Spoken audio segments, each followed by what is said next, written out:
안녕하세요 여러분, 다이아제입니다. 오늘은 제가 책 리뷰를 준비했어요. 일단 이 책은 착한 사람 컴플렉스에서 벗어나고 싶으신 분들, 그리고 나는 거절을 잘 못해 이런 사람들이 읽으면 좋을 것 같고, 그리고 항상 인간관계에 있어서 내가 약자라고 느끼시는 분들, 그런 분들에게 왜 그런지를 잘 타당하게 설명해 주는 책이고, 거기다가 아무래도 거절을 잘 못하시는 분들의 특징이 남을 자꾸 신경 쓰고 남을 자꾸 맞추려고 하는 그 몸에 배인 생각들이나 습관들이 있잖아요. 거기서부터 시작돼서 결국에는 내가 좋아하는 일까지도 찾는데 방해가 된다고 생각해요. 항상 내 감정을 먼저 숨기는 것부터 하다 보니까 그게 쌓이고 쌓이다 보면 그게 결국은 내가 좋아하는 일을 선택하고 발견하는데도 문제가 생긴다고 보거든요.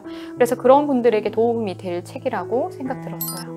이 책에서 얘기를 하고 있는 게 욕먹지 않으려다 내 목소리를 잃는다라는 거예요. 대부분 사람들이 거절을 못하는 데는 이유가 있는 거잖아요. 뭐 그 사람을 상처 입히기 싫다든지, 아니면 그 사람한테 잘 보이고 싶은데 노라고 하면은 뭔가 좀 불이익이 있을까봐, 여러모로 그렇기 때문에 거절을 하는 거죠. 걱정되는 게 없는데 거절을 못할 이유는 없잖아요. 그래서 뭔가 잃을 게 있구나, 거절을 함으로써 자기가 불안한 부분이 있는 거예요. 그 불안 요소부터 잘 컨트롤을 해야지 거절을 잘 할 수 있다고 저는 생각을 하거든요.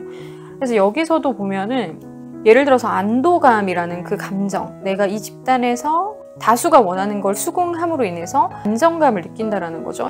뭐 비단 우리가 별것도 아닌 거에서도 그렇게 하잖아요. 예를 들어서 식당에 갔는데 다 이거 먹자 하면은 난 딴 거 먹고 싶은데 정말 싫은데도 그거를 따라하게 된다든지, 이런 게 아무것도 아닌 것 같지만 계속해서 쌓이고 반복된다면 정말 자기 자신을 검열해 볼 필요가 있는 거예요. 그래서 여기서도 자기 검열을 강화해야 한다라고도 얘기하고 있는데, 그래서 저는 되게 직관적으로 이걸 보니까 더 생각이 드는 거예요. 그래, 거절을 못하는 데는 여러 가지 이유가 있지. 착한 아이 컴플렉스 같은 거라든지, 자기 방어, 안도감, 여러 가지 집단에서 좀 더 내가 튀는 사람이 아니라 수긍하고 화합하는 사람으로 보여지고자 하는, 그리고 그런 걸 또 추구하는. 근데 그 내면에 뭔가 캥기는 감정이 본인 스스로 있는지 봐야 된다라는 생각이 저는 먼저 들더라고요. 이게 자꾸 쌓이다 보면은 결국은 자기 자신도 속일 수 있다고 생각하거든요. 그래서 여기서도 보면은 인지적 오류라고 얘기를 하고 있는데, 이 중에 대표적인 게 흑백 논리적 사고, 과잉 일반화, 의미 확대, 의미 축소, 이런 것들이 있다라고 얘기를 하는데, 괜한 걱정에서 일어나지도 않을 거를 근심을 하면서 내가 이렇게 하면 저 사람은 이렇게 할 거야, 내가 솔직하게 얘기하면 저 사람은 나에 대해서 욕을 할 거야, 이런 인지적인 오류에 대해서도 얘기를 하고 있고, 쓸데없는 감정적 추리를 하는 것들, 이런 것에 대해서도 얘기를 하고 있어요.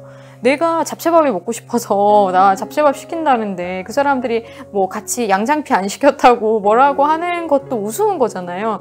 그러니까 이런 상황을 조금 더 객관적으로 생각하고 볼 줄 아는 그런 것들이 생활 속에서부터 만들어져야 된다라고 저는 생각하거든요. 아주 작은 부분이라도 내가 이 사람들 진짜 맞추고 싶은 마음이 없는데 잡채밥 먹어도 그만, 양장피 먹어도 그만이면 그냥 양장피 먹자, 괜찮아, 이렇게 해도 상관이 없는데, 그런 작은 부분에서부터 너무 싫은 마음이 안에 있는데 그거를 표현하지 못하고 이렇게 하다 보면은 그 심리가 저는 어디까지 번져나가고 커질 수 있을까 생각했을 때 좀 무서운 부분도 있거든요.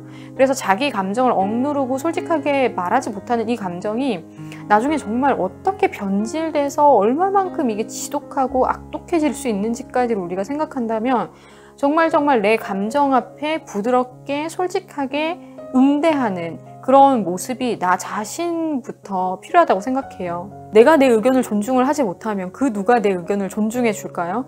그래서 이런 식으로 먼저는 자기 감정 앞에 자기가 먼저 신경 써주고 자기의 감정을 있는 그대로 마주할 수 있는 이런 인지 단계를 습관적으로 잘 만들어 나가야 된다고 생각을 해요.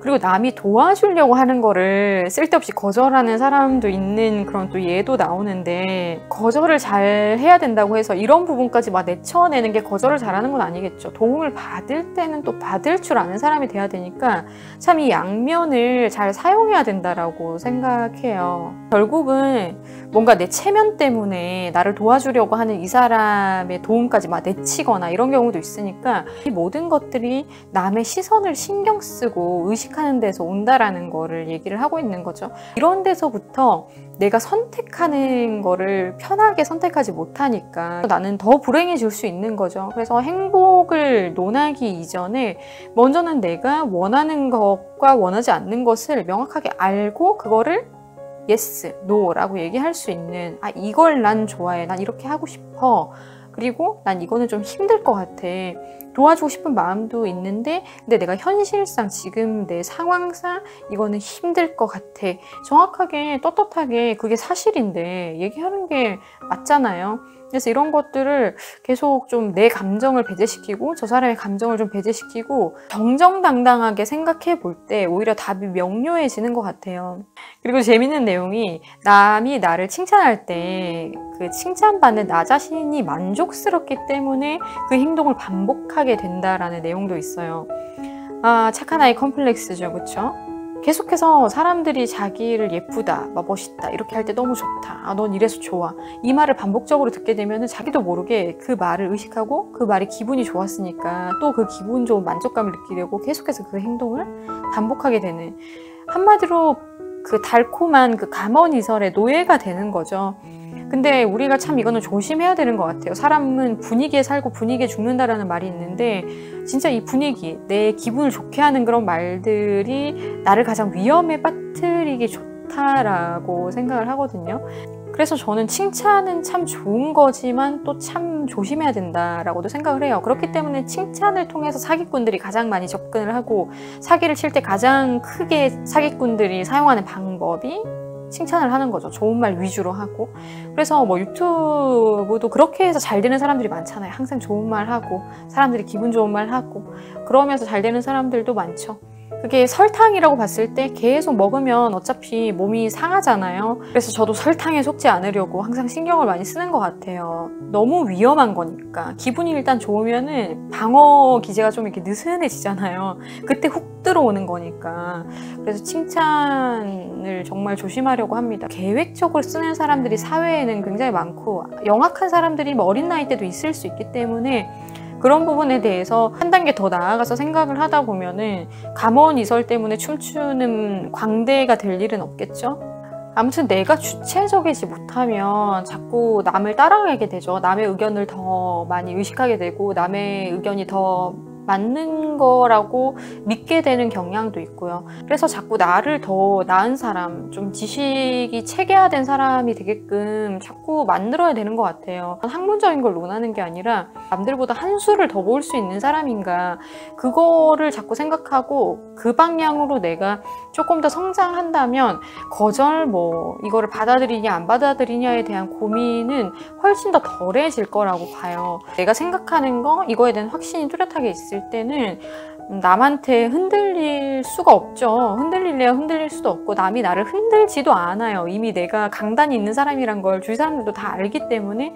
그래서 이 정도로 나를 벌크업 시키려면, 내 지혜와 가진 그 온갖 깊은 사고를 개발을 시키려면 참 많은 부분들에 대해서 고민하고, 그리고 실제로 자기를 컨트롤해보는 여러 가지의 습관 형성이 중요한 것 같아요. 사람마다 다 취약한 부분들이 있잖아요. 그래서 그걸 먼저 메꾸면서 내가 그래도 튼튼해, 이 정도면 괜찮아 정도까지는 먼저 만들어 놓는 게 중요하죠. 그래서 일단 흔들리는 것부터, 빈약하고 취약한 부분부터 저는 잡아나가는 게 중요하다고 생각해요. 장점을 개발시키는 것도 너무 중요하지만 단점이 한순간에 쌓아올린 장점을 무너뜨릴 수 있기 때문에, 그래서 단점 고치는 거를 정말 노력을 많이 해서 그래도 저에 대한 신뢰가 스스로는 많이 쌓였다라고 생각하거든요. 내가 부족하고 못난 부분, 내가 정말 버려야 될 부분들을 너무 지독하고 정말 몹쓸 것이라서 이거를 덮고 싶었지만 꺼내놓고, 아, 내가 이러한 부분이 있었지 하면서 그거를 직면하고 자꾸 나를 고치려고 했기 때문에 오히려 더 제 자신이 신뢰가 되는 것 같아요. 항상 내가 좀 더 긍정적으로 생각하려고 하면서 좋은 면만 봤으면 내 더럽고 진짜 음침한 돌을 딱 들었을 때 이끼가 끼어 있잖아요. 돌만 반지르르 한 게 아니라 가장 음침한 그곳에 나를 발견하고 그걸 인정하고 그걸 다 청소해야 되는데 그 작업을 하지 않고서는 뭔가 계속 찝찝할 거예요. 그래서 내가 나 자신을 생각했을 때 찝찝하지 않으려고 하면 먼저는 청소를 해야죠. 그게 이제 단점을 고치는 작업이라고 생각을 하는데 그걸 통해서 참 나를 믿음직한 사람으로 나 스스로가 받아들이게 될 거란 말이죠. 그래서 이거부터 저는 먼저 여러분들께 추천을 드리고 싶은, 이 책에는 여러 가지 사례들이 좀 많이 있고요. 그래서 여러분들이 그런 사례를 보기 좋은 책이라고 생각이 드니까 또 사례를 통해서 이해를 높일 수 있기 때문에 그런 면으로 이 책은 여러분들이 또 보시기를 추천을 하고 싶습니다. 내가 주도적인 선택을 하고자 한다면 주도적인 선택 앞에 선택을 할 수 있는 상태여야 된다라는 거, 먼저는. 그러니까 제가 이제 트라우마 교정 같은 거를 많이 하니까 컨설팅을 받으신 분들도 다 트라우마 얘기하면은 겁만 도는 얘기를 하는 거예요. 근데 제가 그걸 막 안에서 또 찾아내고 하면은 그 맛에 제 컨설팅을 듣는다라는 사람도 있고요. 신기하다라고 얘기를 해요. 근데 저는 무슨 얘기를 듣잖아요. 그러면 그 얘기가 그 얘기로 안 들리는 거예요. 그 안에 뭔가 있어요. 근데 사람들은 계속 그걸 숨기고 얘기하고 또 벗겨보면 거기 안에 또 있고 또 있고 또 있고. 그래서 결국에는 근본적으로 딱 중간에 매여있는 실이 있는데 걔를 발견하고 걔를 풀지 않으면 그게 다 파생돼서 결론적으로 자잘자잘한 문제들을 다 만들게 된다는 거예요. 이게 뭔지부터 고민하고 찾아내려고 하다 보면은 외부적인 다른 문제들이 생각보다 쉽게 풀리는 걸 확인하실 수가 있으실 거예요. 저 또한 저의 문제를 그렇게 풀었던 그런 경험이 있고, 항상 그런 식으로 좀 모든 문제에서 접근을 하다 보면은 문제가 문제로 보이지도 않고 오히려 쉽게 해결되는 경우가 많더라고요. 그래서 오늘도 두루두루 이런 얘기를 한번 해봤는데요. 여러분들도 만약 내가 남 앞에서 내 의견을 잘 말하지 못하고 나에 대한 확신이 없다 하시면 나에게 지금 부재되어 있는 게 뭔지, 그리고 내가 나를 못 믿는 구석이 대체 뭔지를 먼저 한번 확인해 보시면 좋을 것 같아요. 내가 나를 믿을 수 있어야지 내 의견을 신뢰하고 존중하면서 내 의견을 밝힐 수 있죠. 꺼내놓을 수 있죠. 스스로 좀 못났다, 깨림직하고 내가 갖고 있는 것들이 작고 아무것도 아니다, 쓸모없다라고 생각이 들면 그걸 안 내놓게 돼요. 그래서 내 의견이 소중한 의견이란 걸 내가 먼저 알고 있어야지 얘기를 하고, 내 의견이 맞다라는 그 확신이 있을 때 그 얘기에 힘이 있는 거잖아요. 물론 이거를 연극처럼 사기로 당당하게 얘기하는 사람들도 있겠지만, 근데 또 그런 사람들은 결국은 또 탄로가 나고 캥기는 냄새가 나니까, 그래서 더 세심하게 말을 하고 듣고 관찰하고 확인하고 해야 되는 거죠. 왜 나를 신뢰하지 못하는지 그거부터 생각해 보시다 보면은 생각보다 가슴이 또 철렁 내려앉기도 하지만 그거부터 인정을 할 때 좀 기분 후련해지는 그런 느낌을 받으실 것 같아요. 그로 인해서 첫걸음을 떼면서 나에 대한 신뢰를 쌓아나가는 거죠. 오늘은 여기까지 얘기를 해봤는데요. 다음에 또 여러분들과 나눌 얘기 있으면 또 영상으로 돌아오겠습니다.